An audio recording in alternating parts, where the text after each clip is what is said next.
స్వామివారు ఎంత అనుమతిస్తే అంతే. 7-8 రోజుల కన్నా ఉండదు. అందులో కొన్ని కండిషన్స్ కూడా పెడతారు ఆయన. చాలా వ్యక్తిగతమైన.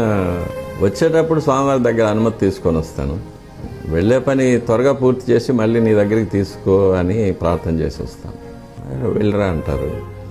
బంగారు వాకిల వరకు వచ్చి వెనక్కి తిరిగి చూసినప్పుడు కాస్త శోకంగా కనిపిస్తారు. వెళ్తున్నావా అంటారు. త్వరగా వచ్చేస్తానని చెప్పి వస్తాను. మళ్ళీ తిరిగి వెళ్ళినప్పుడు మళ్ళీ ఇంటికి వెళ్ళి స్నానం చేసి స్వామివారి దర్శనానికి వెళ్తూనే అప్పుడు చాలా సంతోషంగా అనిపిస్తారు. వచ్చేసావా, వెరీ గుడ్ అంటారు. అది ఇట్లా. ఇది maybe it's my own imagination or maybe it's reflection of my own thoughts. But అది ప్రతిసారి నేను